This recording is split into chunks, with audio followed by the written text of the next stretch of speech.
अस्सलाम वालेकुम नाज़रीन, मैं हूं साहिल राव। आप देख रहे हैं साहिल न्यूज़ नेटवर्क। नाज़रीन, पंजाब में ज़िमनी इलेक्शन हुए 20 सीट के ऊपर, जिसमें नून लीग और पीटीआई के दरमियान कांटेदार मुकाबला हुआ और जो है पीटीआई ने क्लीन स्वीप किया। मतलब बहुत सारी तकरीबन 15 के करीब सीटें जीती। जो सोच रहे थे, वो जो इमरान खान का बयानिया था, वो लोगों में पजीराई हासिल कर पाया और लोग वोट देने के लिए बाहर निकले। सुबह की तादाद में लोग ज़्यादा थे, फिर शाम में ज़्यादा निकले, बीच में लोग नहीं थे इतने। अच्छा, नून लीग ये कह रही थी कि नहीं, हम ज़्यादा सीटें जीतेंगे। पीटीआई का दावा अपना था कि हम जीतेंगे। अब इसमें बहुत सारे फैक्टर इन्वॉल्व हैं। महंगाई भी है, अमेरिकन बयानिया भी है, और इस्टेब्लिशमेंट के ख़िलाफ़ जो अक्सर बात पॉलिटिकल पार्टियाँ जब करती हैं, तो वो बयानिया भी जो है मार्केट में बहुत ज़्यादा बिकता है। तो इसी पे आज हम अपना व्लॉग करेंगे। मेरे साथ इस वक्त मौजूद हैं मुदस्सिर पुराने साथी हैं। आपको पता है, हमें पहले भी इन्होंने अपना कीमती टाइम दिया था और आज बहुत टाइम बाद इन्होंने दोबारा हमें टाइम दिया है। इनसे पूछेंगे कि इसकी असल वजह क्या हुई, मतलब नून लीग के हारने की। नून लीग पंजाब में बहुत ज़्यादा जो है गढ़ है उनका, वोट बैंक है पंजाब में नवाज शरीफ साहब का, लेकिन क्यों हारे? मुदस्सिर, अस्सलाम वालेकुम।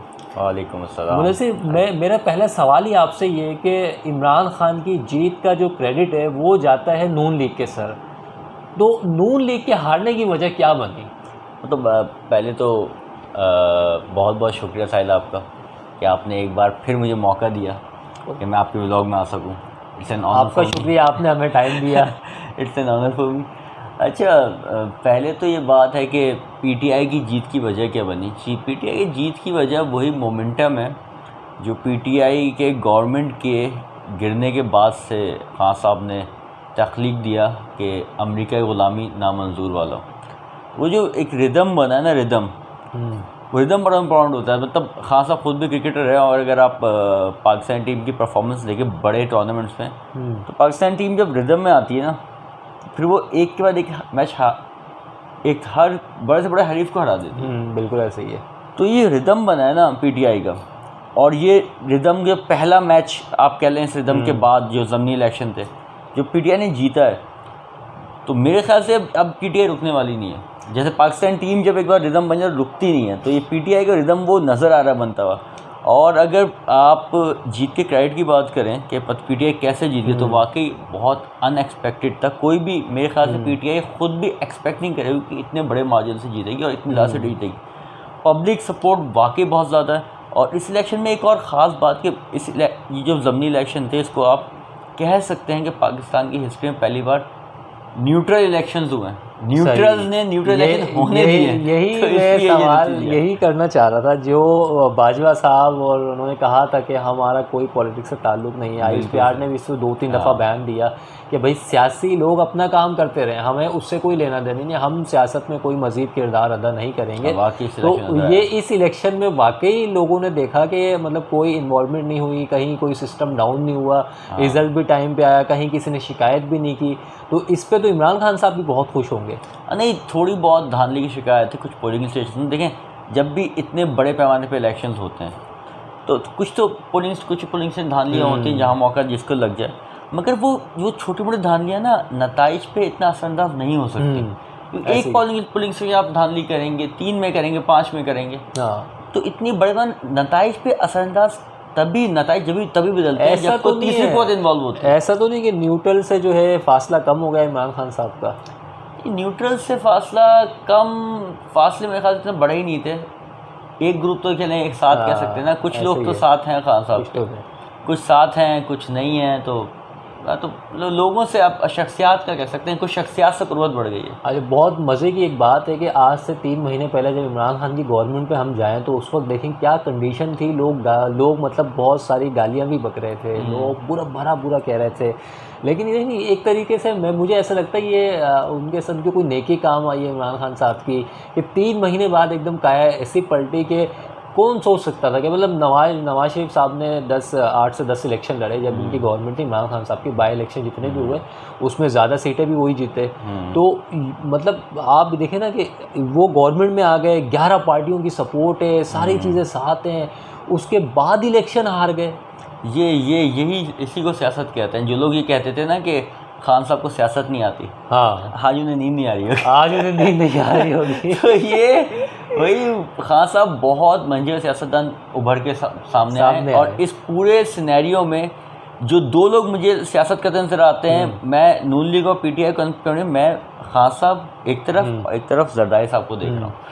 ये दो लोग हैं जो गेम चला रहे हैं। नून लीग तो बेचारे पीछे पिसी भी है इस वक्त। वो शेख रशीद कहते थे वो सबसे मुतासिर नून लीग का जनाजा जो है लक्ष्मी चौक पे जो है जरदारी साहब ने निकाल दिया। वो मतलब किस हद तक बात सच्चाई। ऐसा तो नहीं है कि जनाजा निकल गया। अब भी नून लीग बड़ी जमात है, मगर असल नून लीग से सेटबैक ये हुआ, टाइमिंग गलत हो गई। गवर्नमेंट अगर वो पीटीआई के नहीं गिराते तो शायद पक्के अगली इलेक्शन उनके थे, मगर उन्होंने ये जो एक गलती आपको ना, उन्हें मेरे ख्याल से उन्हें भी और जिन लोगों ने नून लीग का साथ दिया पंजाब में पीटीआई के लोग थे, लोटे जो बने, उनको भी अंदाज़ा नहीं था कि ये सब हो जाएगा, क्योंकि सबको ही लग रहा था कि पीटीआई मकबूलियत खो चुकी है। अब नेक्स्ट टाइम नून लीग को आना है। तो जब जो इलेक्टेबल्स थे, इन्होंने भी झुकाव अपने नून लीग की तरफ किया कि भाई उनको कहा हम सपोर्ट करें, आप टिकट हमें दें, क्योंकि नून लीग इलेक्शन जीते। मगर उसके बाद जब पीटीआई गवर्नमेंट गई और बयानिया बना अमीर के मुखालिफ, इस बयानिया ने सब कुछ बदल के रख दिया।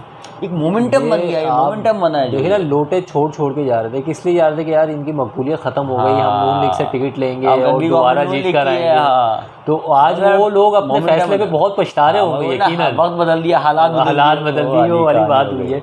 अच्छा, इससे ऐसा नहीं लगता कि मतलब पंजाब में तो चेंज आया है, मतलब मुझे ऐसा लगता है अब सिंध में जो बल्दियाती इलेक्शन होने वाले हैं उसमें भी कुछ चेंज आएगा, और ये पीपल्स पार्टी के लिए भी खतरे की घंटी है सिंध में। मैं आपको बार मोमेंटम की बात कर रहा हूँ कि देखें, अब अगर आप क्रिकेट फैन हैं, क्रिकेट देखते हैं, खान साहब खुद भी क्रिकेटर हैं, टीम को मोमेंटम मिल जाता है इस टीम को, तो फिर वो बड़े से बड़े हरीफ को चकनाचूर कर देती है।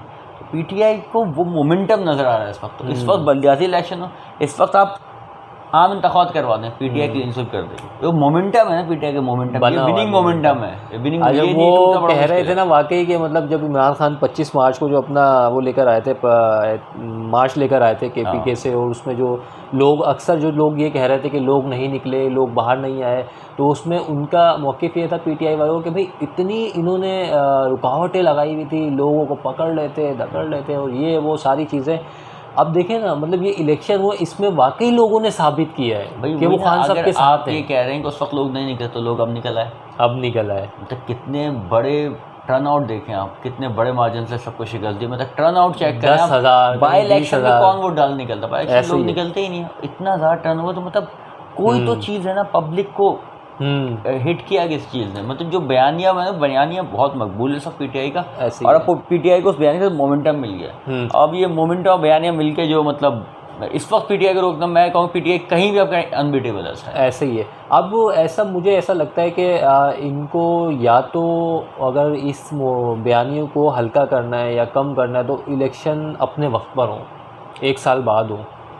1 साल में कुछ आवाम को जो इत्तेहादी पार्टियां हैं, हुकूमत है, वो कुछ ऐसा रिलीफ दे, कुछ ऐसी चीज़ें दें ताकि आवाम उनके साथ खड़ी हो। असल में नून लीग की अपनी गलतियां भी बड़ी कोताहियां हैं, उनको खुद भी अंदाज़ा था कि नतीजा निकलेगा।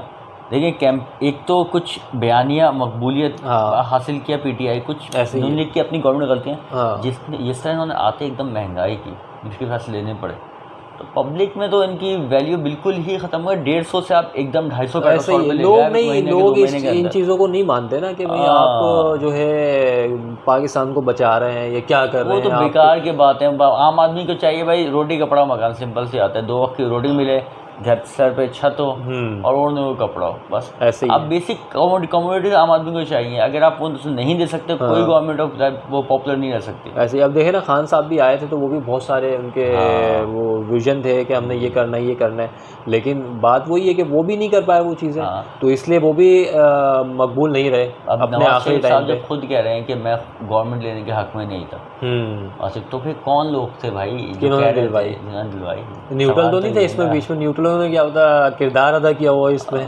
कुछ कह नहीं सकता। मुझे लगता है कि जरदारी साहब किरदार अदा था, जरदारी साहब मजबूर कर दिया। वाकई इसमें अब देखा जाए ना, सियासत 2 ही लोगों की बाकी है इस वक्त, जरदारी साहब की सिंध में बाकी है, और बाकी और पंजाब और केपी और इस तरह देखा जाए तो इमरान खान साहब की सियासत बाकी है। तो अब अगर बाई इलेक्शन 2000 जनरल इलेक्शन 2023 में होते हैं, तो यही बयानी इमरान खान का कायम रहेगा उस वक्त। Momentum depend. देखिए अभी आप एक्टिव हैपनिंग्स क्या हो रही है। 17 को बाई इलेक्शन हुआ है, 22 को सीएम का इंतखाब होगा, 24 को कराची बल्दियाती। मोमेंटम इवेंट्स आते जाएंगे, मोमेंटम में टूटेगा नहीं, और उसके बाद फिर ये इलेक्शन कैंपेन स्टार्ट कर देंगे। तो लेकिन ये जो टूटने की वजह ही नहीं है कोई। इन्होंने जो पंजाब में इतनी मुहिम चलाई, सीटें जीते, लेकिन ये तो परवेज़ इलाही साहब को वज़ीर आला बनाना चाह रहे हैं ना। परवेज़ इलाही साहब तो एक उनकी अपनी अलग सियासत है, अपनी अलग पार्टी है, वो अपना फ़ैसला खुद करेंगे। अगर वो हुकूमत ही वज़ीर आला ही बनना चाहते हैं तो वो तो इत्तेहादियों ने भी उनको ऑफ़र दी थी कि आप हमारे साथ बन जाए, हम 1.5 साल 1 साल जो भी टाइम होगा पूरा करने देंगे। अब अगर वो बन जाते हैं, इमरान खान तो ये कह रहे हैं ना कि भाई जनरल इलेक्शन आप जल्दी से जल्दी कराएं ताकि नई हुकूमत आए, मैंडेट नया लेकर आए, तो परवेज़ इलाही को क्या फ़ायदा होगा? असल में परवेज़ इलाही को जो पीडीएम की तरफ से ऑफ़र हुई थी वो इनिशियली तजवीज़ थी कि ऑफ़र कर देते हैं सीएम की। खान साहब ने सीएम की कैंडिडेट पहले नामज़द कर दिया, इसलिए नामज़द हो गए थे। अभी प्रॉब्लम ये है कि भले ही पंजाब असम्बली में पीटीआई ने एक्सेस हासिल कर ली है, लेकिन काफ लीग के वोटों के बगैर वहाँ पे सीएम नहीं ला सकते। और चूँकि ये लोग पहले परवेज़ इलाही से कमिटमेंट कर चुके हैं, उन्हें बोल चुके हैं, तो अब वो उनसे मुकर भी नहीं सकते, क्योंकि अभी जो इंतखाब 23 को 22 को इंतखाब हमज़ा का, वो उस कोर्ट ऑर्डर पे हो रहा है दोबारा, जिस कोर्ट ऑर्डर के तहत हमज़ा की जो इंतखाब था उसे कलादिम करा दिया गया। तो दरअसल उन्हीं 2 कैंडिडेट्स का देना, तो पीटीआई कैंडिडेट चेंज कर सकती है, मगर इस वक्त कैंडिडेट चेंज का अनएथिकल भी होगा और पीटीआई की पोजीशन खो देगी, मोरल भी डाउन होगा। दूसरा जो 1.5 साल है, अगर पंजाब परफॉर्म नहीं कर पाती पीटीआई, तो उनके पास अपना फेस यूँ दिखाने को, हमारी तो गवर्नमेंट सीएम तो हमारा था ही नहीं, पड़ जाए तो अगर परफॉर्म कर दिया तो पीटीआई हब मीठा मीठा हब और कड़वा निकला, अगर तो भाई परवेज़ इलाही कड़वा थू। तो गेम तो इस वक्त सियासी गेम है सारा। तो अभी कराची में शूट करता है पीटीआई। कराची में भी बल्दियाती इलेक्शन भी होने वाले हैं, एमक्यूएम बड़ा टफ मुकाबला होगा एमक्यूएम से पीटीआई का। मेरा नहीं ख्याल पीटीआई क्लीन स्वीप करेगी, मुकाबला थोड़ा बहुत होगा पीपल्स पार्टी से। बल्दियात में क्लीन स्वीप करेगी। देखें जिन लोगों ने धोखा दिया ना, अभी देखें पंजाब में असल में शिकस्त किन लोगों को हुई? नून लीग लोटो को हुई। ये पीटीआई नून लीग इसलिए हारी, नून लीग ने उन तमाम लोगों को टिकट दिए जिन्होंने पीटीआई बेवफाई की थी, क्योंकि उनसे कमिटमेंट इस बात की आप टिकट दोगे उनके। तो इस वक्त हारे नून लीग बस नहीं, हारे लोटे हैं, और लोटा पानी कराची में ये सियासत यहाँ भी लोटे ही हारेंगे आप। ये सियासत भी दफन कर दी है इमरान खान साहब ने कि जो बरादरी की सियासत होती है ना, बरादरी बेस और ये सारी चीज़ें। अब देखें ना, नून लीग के कितनी बड़ी बड़ी बरादरियाँ उनके उसमें होती हैं हक में, अभी भी होंगी, जाहिर सी बात है, लेकिन वो सियासत ही ख़त्म हो गई। अब देखा जाए पंजाब से मोमेंटम बनता है, किसी का मोमेंटम होता है ना, एक बयानिया बन गया, मैं सोच रहा हूँ कि यार नहीं, मैं किसी गुलाम क्यों रहा हूँ। मतलब एक कौम में ना एक जुस्तजू जागती है, ऐसे ही है, एक आपके ना अंदर इमोशन होता है, उस इमोशन को छेड़ दिया। अब वो सेंटीमेंट जब उभरे हैं तो सेंटीमेंट कुछ तो नतीजा देंगे, और नतीजा सामने आ रहा है, नतीजा सामने। वो बेसिकली जिन लोगों ने दगा किया पीटीआई के साथ, उनको सजा दे रही है आवाम, ऐसे ही है। अब लोटो को सजा दिया, यहाँ पे दगा बेसिक कराची में एमकेएम दिया। जो लोटो ने पंजाब में काम किया, कराची में एमकेएम ने काम किया। विफाक के समय विफाक में जो गवर्नमेंट एमकेएम करता, अगर एमकेएम ना जाती पीडीएम तक, बच जाती गवर्नमेंट पीटीआई, बच जाती है। एमकेएम तो बेसिक कल्प्रिट है, तो आपको लगता है कराची एमकेएम ऐसे ही है बिल्कुल। एमकेएम बड़ा मुश्किल टाइम है एमकेएम के लिए। अगर बल्दियाती सीटें निकाल लेती है एमकेएम बल्दियाती इंतखाबात में, तो मेरा ख्याल ये है कि एमकेएम से ज़्यादा पीएसपी इस बार आपको एक्टिव नजर आएगा। पीएसपी फिर भी कुछ सीटें निकालेगी। अच्छा, मेरा ख्याल ये है कि अब ना नवाज शरीफ साहब को भी वापस आना चाहिए ना, मतलब पाकिस्तान आना चाहिए, अगर वो अपनी सियासत को, अपनी पार्टी को बचाना चाह रहे हैं। अभी तो जो इसाक डार साहब वापस आ रहे थे, उनकी तबीयत दोबारा ख़राब हो गई है, वो नहीं आना। हालात बदल गया ना, हालात बदल गया, जज्बात बदल गया, तो वो वाली कहानी हो गई। तो नवाज शरीफ का भी जो आना जो है वो डिले हो गया है। सबके इसाक डार साहब को डिले हो गया था, नवाज शरीफ मियां साहब तो फिर भी ऐसे ये भाई बहुत बड़ी ख़तरे की घंटी है। जितने भी पॉलिटिकल पार्टियां हैं पाकिस्तान में, पीपल्स पार्टी और जो है PMLN, मौलाना फजल रहमान JUF है, जमात इस्लामी, इन सब के लिए ख़तरे की घंटी है जो PTI ने पंजाब में सीटें निकाली हैं इस बार। इमरान खान साहब का जो बयानिया है वो बहुत ज़्यादा लोगों में मकबूल है। अगर अभी जनरल इलेक्शन होते हैं तो इमरान खान साहब जो है 2/3 क्या, मुझे ऐसा लगता है बजाते खुद के क्लीन स्वीप करेंगे। बहुत ही कम सीटें, 10-15 सीटें हर किसी के हाथ में आएंगी। हम शुक्रिया अदा करते हैं मुदस्सिर का, जिन्होंने हमें अपने कीमती टाइम दिया हमारे चैनल के लिए। मिलते हैं आपसे इंशाल्लाह नए किसी ब्लॉग में और नए गेस्ट के साथ। बहुत शुक्रिया। ओके, अल्लाह हाफ़िज़।